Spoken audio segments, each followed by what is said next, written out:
If you're a front-end engineer who wants to create their full stack SaaS app and they want to launch it so they can make some money off of it, or if you're a backend engineer who wants to create their full stack app and launch it and wants to make some money out of it, but you don't know the other end of the framework. If you're a front-end engineer, you don't know the backend side, and if you're a backend engineer, you don't know the front-end side. If you find yourself in this problem, I have got you covered. This course is going to be for you.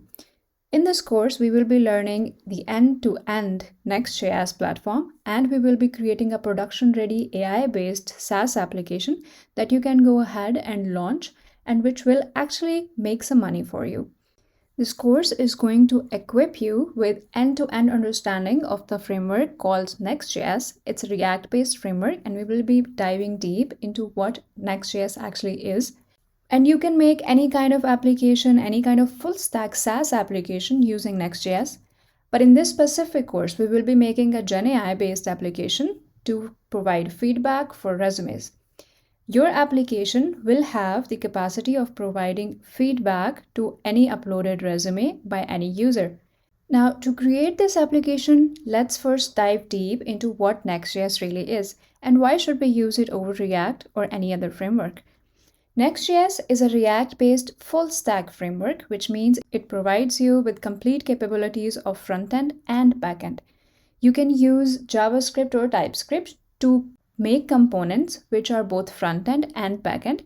Next.js allows you to use server-side rendering to render your components on the server side and be able to also display them on client side. Initially, React.js came with client-side component rendering, and all of your components that you would create using React.js would be rendered on the client side. The change in Next.js is that all of your components are rendered on server side. Now, you would be wondering, if all components are rendered on server side, why would they be appearing on client side as well? We will go through the client side and server side architecture in detail later on in this course. First of all, we need to understand what Next.js can do for us and how is it going to help us get better applications. If you want to create an application using React.js, you would have to learn another framework on the backend side. For example, Node.js or Python or any other language or framework to be able to create your app completely. While Next.js gives you the capability to create your entire app with just React.js. It has built-in optimizations, it has dynamic HTML streaming, it has server-side components, and it has client-side and server-side both types of rendering. It has comprehensive CSS support and Tailwind from out of the box. It has premium data fetching techniques. It also provides you with server-side actions. Moreover, it also provides us with route handlers straight out of the box. It has advanced routing and nesting layouts and a middleware to handle requests as well. It has dynamic HTML streaming. It can instantly stream UI from the server and integrate with the app router and React Suspense. All of your components that you create are going to be server components by default, which means they can handle all kinds of server capabilities out of the box. Next.js also allows you to fetch data on both server and client side. It also has built-in CSS support and it also comes with Tailwind installed, so you don't have to go through any extra installation. It supports both client and server-side rendering, giving us further optimization options. More or less, this is... So you see why Next.js is going to be a better framework than any other full-stack framework. It comes with almost all of the optimizations straight out of the box, and you don't have to go to the extra mile to achieve optimizations and page optimization score to 95-96%. No. We developers know how big of a pain it is to get your page to that 95, 96, 100% performance score. All right, now that we know a little bit about Next.js, let's go ahead and create a Next app and try to understand the architecture a little bit. So I have already cloned a GitHub repository that I created in my account. It's called Next.js Invoicing App. We have a git ignore file in here and a license file. I deleted the readme.md file because we will be creating one for our own later on. We can go ahead and do npx create next app at latest. It's exactly how we used to do with React.js to create an app. And we will also be doing a // to create our project in this same folder. It's going to install the app for us, and it's going to have a lot of questions for us, and it wants to confirm if we want to use a couple of packages for ourselves in this app. So it wants to ask if we want to use TypeScript. We'll say yes, we do. If we want to use ESLint, yes, we do. Tailwind CSS, yes, we do. And no, we don't want a source repository, source folder, we don't need it. If we want to use an app router, yes, we do. Turbo pack, yes, we do. Yes, that's fine. That's fine. And it's just going to go ahead and install all of those dependencies that are needed in our folder. Once it's done installing, we will go ahead to run the app to see if it's working fine. Meanwhile, I'll go ahead and explain to you what the project source looks like. Here we have a tsconfig.json. This is the TypeScript configuration file where it's trying to understand what kind of errors should it be showing. This is a README file. Well, we all know what it is. This is a post CSS config file. This is for the configuration of Tailwind CSS. This is a package.json file. This includes all of our packages and their versions and their details. It also includes our scripts and the name of the package and its version and some other details that we might be adding later on.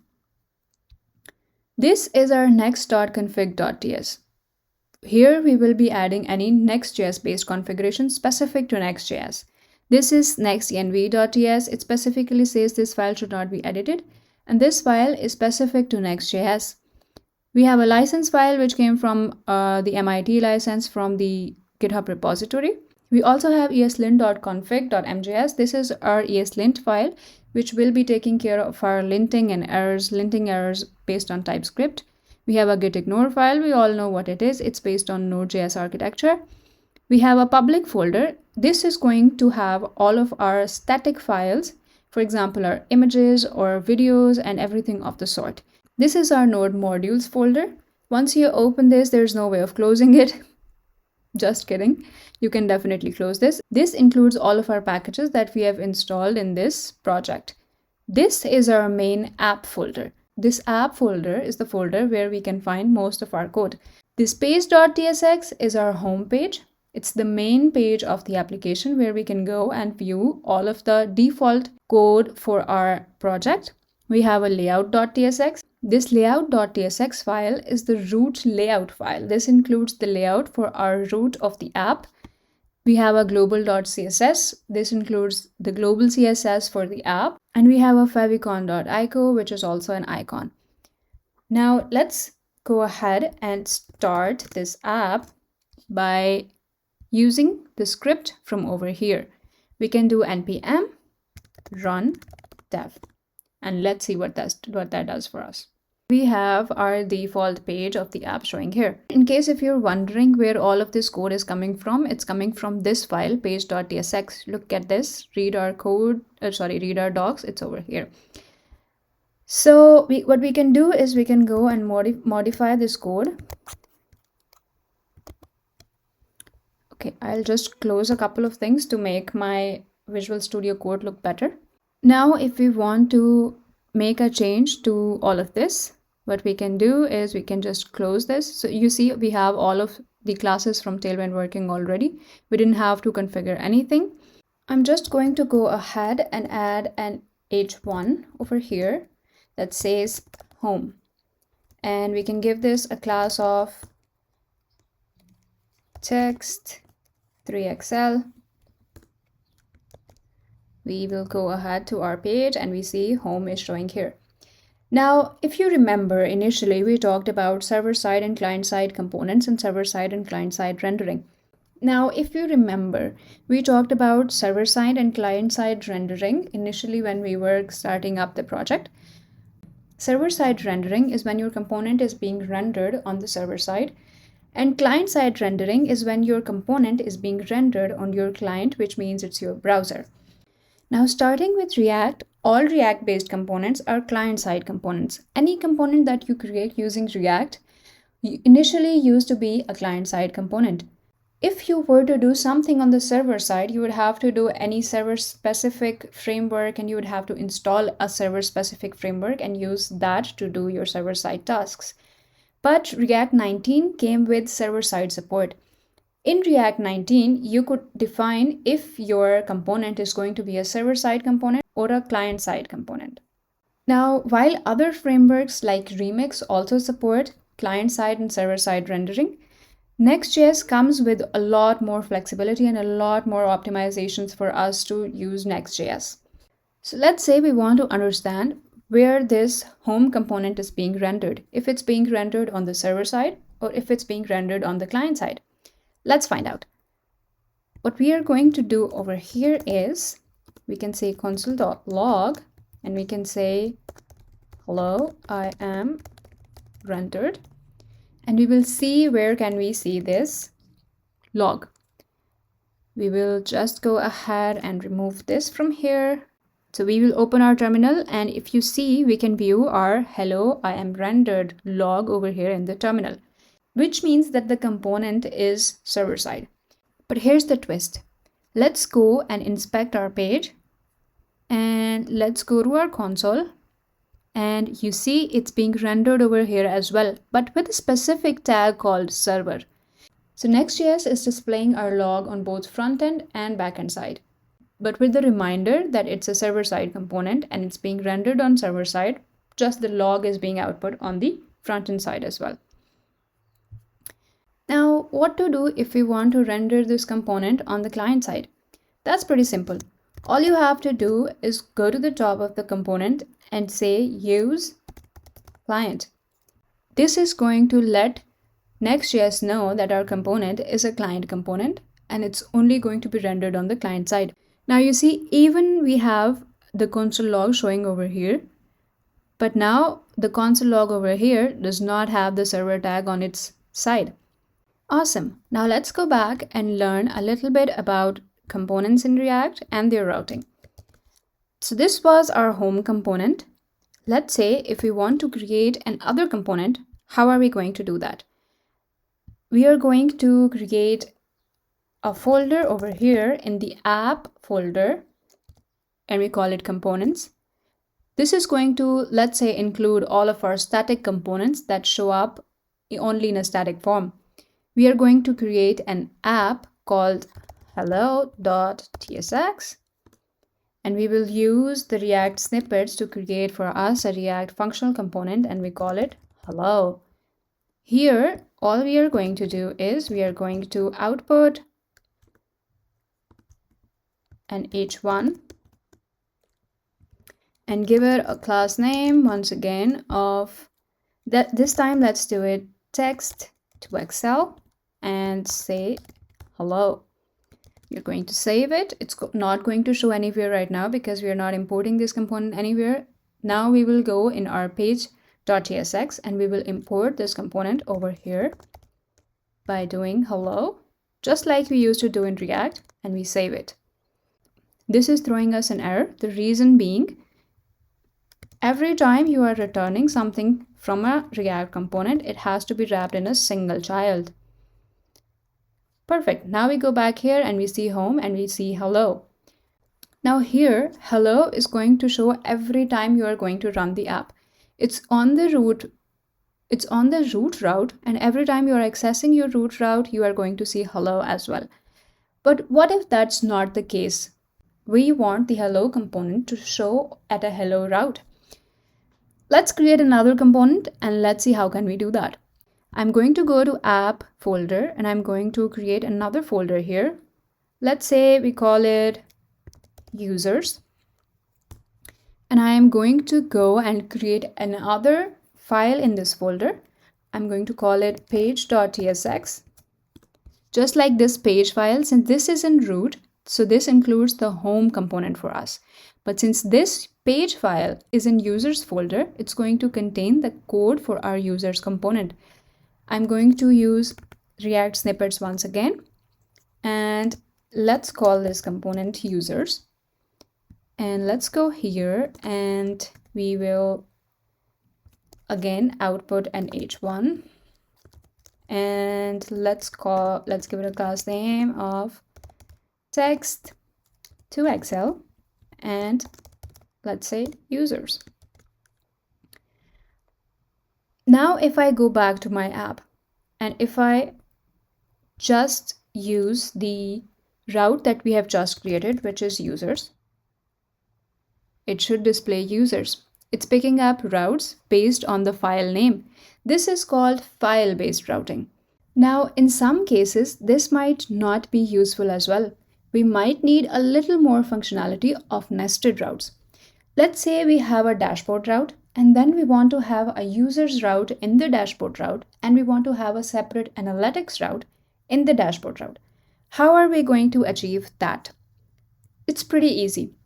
Say I want to create a dashboard route. I will just go ahead and do dashboard. And in this dashboard folder, we go and we create a page.tsx file. I'll go here and I'll use my React snippets to create a component. We call it dashboard. In this dashboard component, I'll create an h1 tag, and this displays dashboard. And now if I go to here, we have a dashboard route. It shows dashboard. But now I want two more routes inside this dashboard route. One is users and one is analytics. I already have a users route over here. Let's just go and put this in the dashboard folder. Once we have moved the users folder in the dashboard folder, we have the user component under the dashboard component. Now if I go here and if I type the URL dashboard users, this is going to show me users. Now you see that our users component is a child of the dashboard component. Similarly, we will go ahead and we'll create our analytics dashboard as well. Analytics, and we create a new app. We call it page.tsx. And we will do our FFC. We call it analytics. And we display an h1 called analytics. Now if I go here and I say analytics, this should land us to the analytics page. Amazing. Okay, now we are going to learn about dynamic routing. Dynamic routing is when you have to pass something into the params, a property that you want to retrieve at the component end, and you want to use it inside a component. Let's see it with an example. I'm just going to go and create a div over here. I'm going to create a UL, unordered list, and I'll create a li in here. I'll import link from next link and use that. And inside here, we'll go and say user1. Let's say this is an analytics dashboard where we are showing our users. And the URL to this should be users so that we can land on our users URL. I'll just go ahead and duplicate this a couple of times and just change the name and save it. Let's go back. And we have 1, 2, 3, 4 users. If I go to user 2, it should take me to users dashboard. Now let's say I want to receive this user's ID, which is different for every user, on this user component as well, and I want to display it. How I'm going to do that is with dynamic routing. So we are using this component to display users. I'm going to go ahead and create another folder inside this and call it ID. Every time you are supposed to receive a parameter into a component, what you can do is you can wrap it in square brackets, and that should be the name of the folder. And inside that folder, you will create another file called page.tsx. Here, you will just go ahead and create that component. And here I can say user with ID. And inside this return statement, I'm going to define an h1 and I'm going to say user. And alongside here, we should be outputting the user ID. First of all, let's see if our dynamic routing is working. I'll go to the page and I'll click on one of these links and it takes me to users. And I'll add /1 over here, /2 over here, /3 over here, and /4 over here. Now, if I go back and if I click on users 2, it's going to land me on users 2, but it still says user. We want to display the ID over here. And that's something we can do by extracting our ID in our user details component. Let's just rename this component to user details. We will extract the ID over here by using the params object. And we'll give it a type, which is params, and it's going to be ID of type string. Okay, we did not replace this here. We are going to replace this here. Once we have extracted the params, we can go ahead and output this over here. We'll say params.id. Now let's go back and see that we have output the ID of the user. Amazing. Now, if you see, we have an error over here, even though everything is working just perfectly fine for us. Let's go here and see that this error says params should be awaited before using its properties. So apparently this params is an asynchronous property and it will return a promise to us. So what we can do to cater this error is we can go and say, make this function as an async function. I'm assuming you guys are aware with JavaScript and TypeScript and async and await functions. We can go here and say const ID. It should be await params. Now, instead of using params.id over here, we'll just use ID.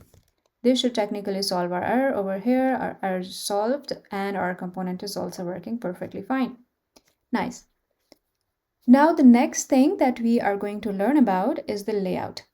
This layout component, I told you this is the main component and it's the parent of all component, and all of the children component are being rendered over here. So everything that we put into the main layout page is going to show on every child page.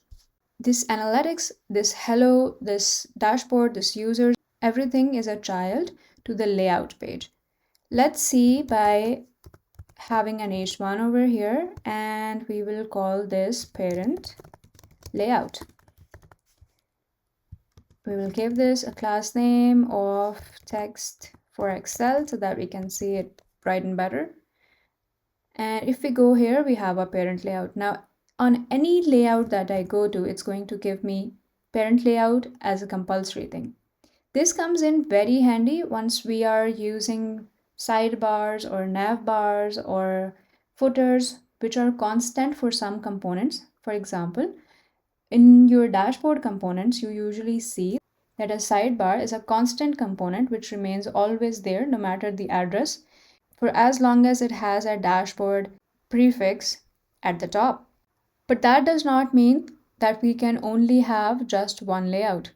For every dashboard, for example, let's say you want to have multiple dashboards, or you have a dashboard for users and a dashboard for teachers, just assuming. We will create this dashboard for users and we will have another folder in the same app folder. We'll call it dashboard teachers. And this dashboard teachers is supposed to have a different set of components, and this is supposed to have a different set of components. Now say we want to have a layout for the dashboard, for this dashboard component only. We'll go here in the dashboard component and we'll create the same way a file called layout.tsx. And this layout file is going to be exactly like this layout file. Instead of calling it root layout, we'll call this dashboard layout. Let's put this layout file in this dashboard folder for better visibility. We'll go to this layout file and we will create our component This should be called dashboard layout.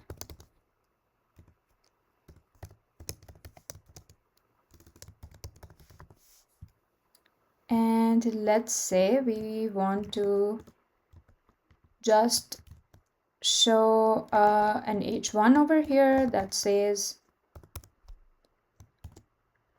this is the dashboard layout, and we will just the same way as in this file, we'll go ahead and output these children. First of all, reading them from here, and then output these children in our HTML so that they can be rendered. Let's go back. Let's receive children. And we'll say children React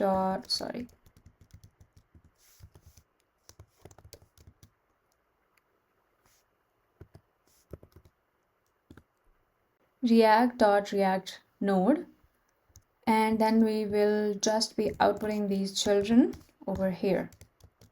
Let's go back into our file, and if we go to dashboard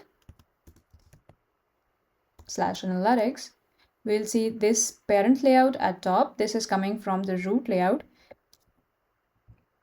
This is the dashboard layout, which is coming from the dashboard layout, and then we have our user lists.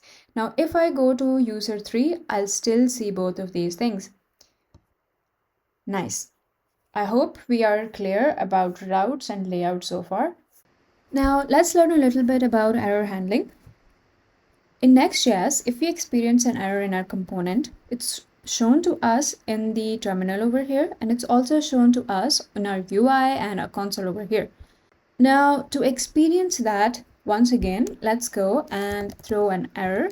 Throw error. We are doing this in our analytics component. We'll say throw new error, and we'll say this is not a real error. Okay, we save this, and you see it says error. This is not a real error. If we go over here, it says handled runtime exception. This is not a real error. And also in the console. Now, say we want to handle this error and we want to show this in a very nice format.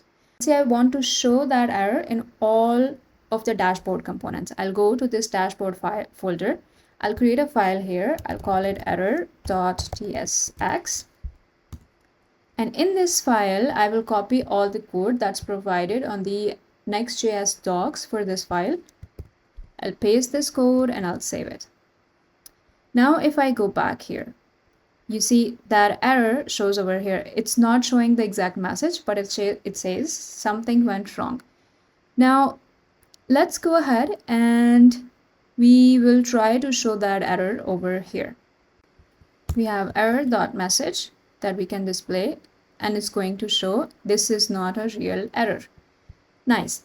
We can also stylize it using Tailwind. We'll go H1. We'll put this in here. We won't, oh, actually, this is also an H2. Instead, we will do we'll do a div. We'll put this in here. We'll say class name and P4 border red 500,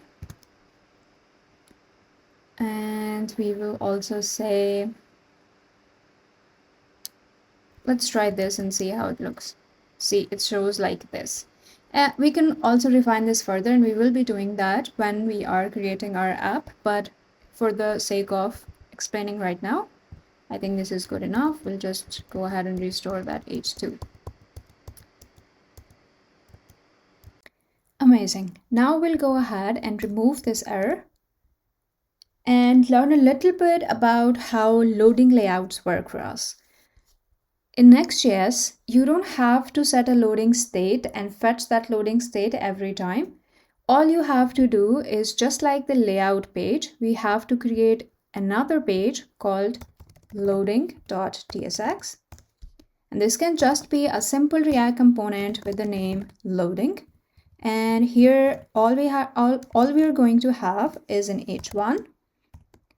We give it a class name of text for Excel so that we can view it properly, and we'll say loading ... Oh, it's actually reflected over here as well. I'm just going to go and remove this. Now, if I go over here and I refresh it, you will see there's a slight loading that shows sometimes over into the page. The reason why it's not showing is because the page renders so quickly that it doesn't have the time to show. But in order to make sure that it's working, we'll just go here and we'll say a console log loading to make sure that it's showing over here. It's showing over here. And it also shows over here. If I refresh this, see, you also saw loading over there.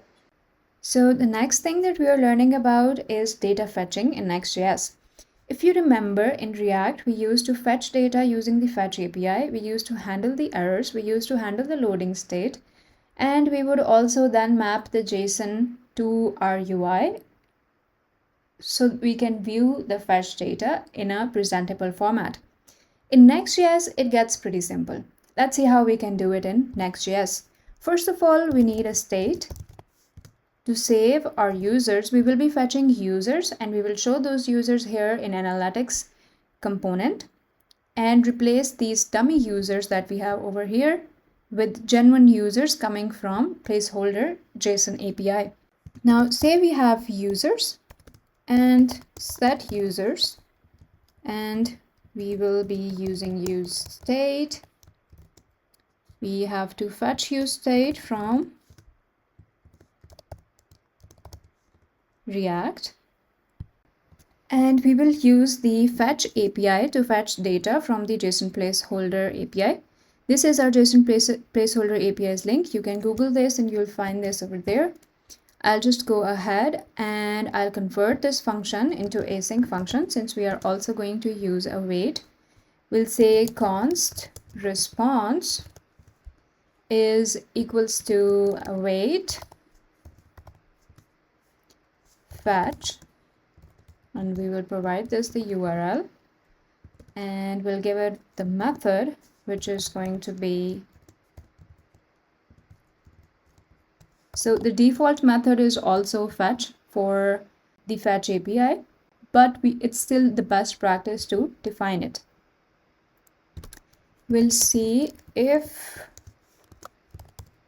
the response is not okay, it should throw an error and say failed to fetch data. And if it works, we will say const users await response.json.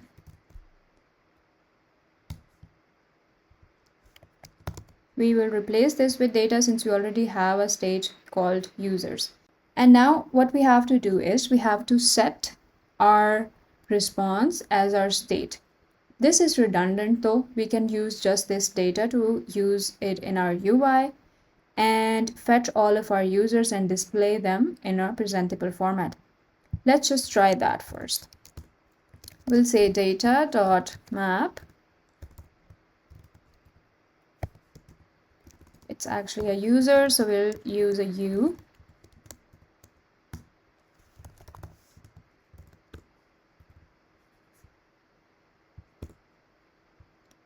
And we will just copy one of these. We will place a key prop here. We also need the index to place the key prop. We will use U and I for index. We'll use I over here. And here, instead of using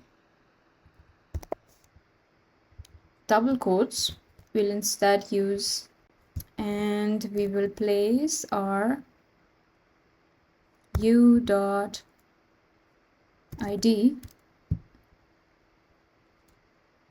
and we also wrap this in parentheses, and we will also do the same thing over here, but we will say instead of doing this, we say user u.name, and we'll give these type any,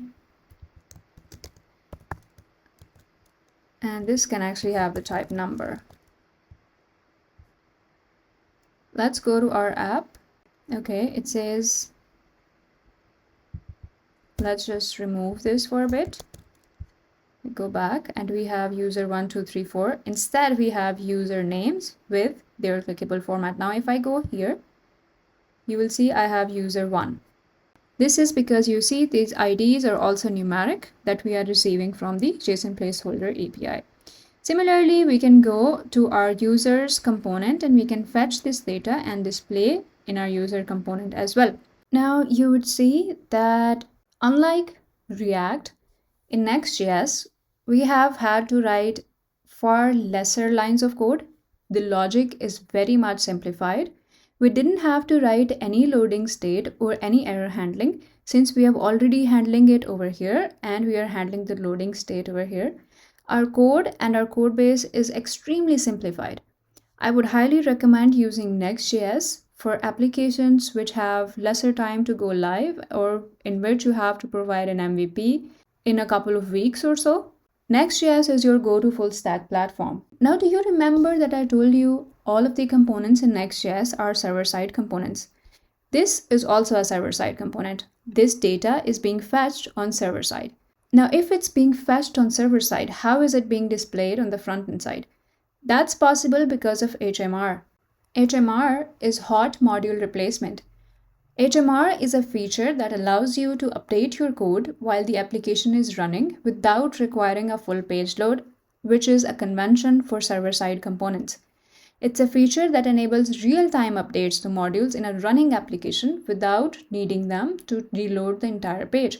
The benefits of using server-side fetching and server-side components is not just simplified code and speed and error and loading states being handled for us, but it's also SEO specific. Since all of our data is preloaded on the server and when we fetch it on the client side, all data is returned to us in HTML format, search engines have a better chance of finding that data online and indexing it. While in client-side components, all of that data, since it's not pre-fetched, it's fetched after the application is loaded, search engines have trouble finding that data and index it.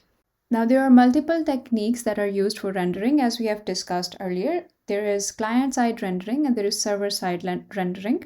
Technologies like React.js use client-side rendering. In client-side rendering, all of the HTML is generated on the application build. Once you run the build command, all of your application gets compiled into HTML, CSS, and static files, and all of those files are then deployed or ported over to a server to be accessed through a live link. Whereas this technique is fast, it does not ensure dynamic data rendering on runtime. In order to make sure that we have our dynamic HTML updating for some components on the front-end side, Next.js comes with something called ISG. It's called Incremental Static Generation. ISG allows you to update static pages after the initial build in real time by pre-rendering pages at build time and then updating them incrementally after a specific revalidation period. So for example, you have a page called blogs which were generated on build time and you want to update it later on after it's been deployed. You will add, let's say, a validation parameter which has a time limit that allows that page to be expired after that time limit and then reloaded or regenerated for the next use. We will see this in example. There are 3 ways to revalidate your page. First is by exporting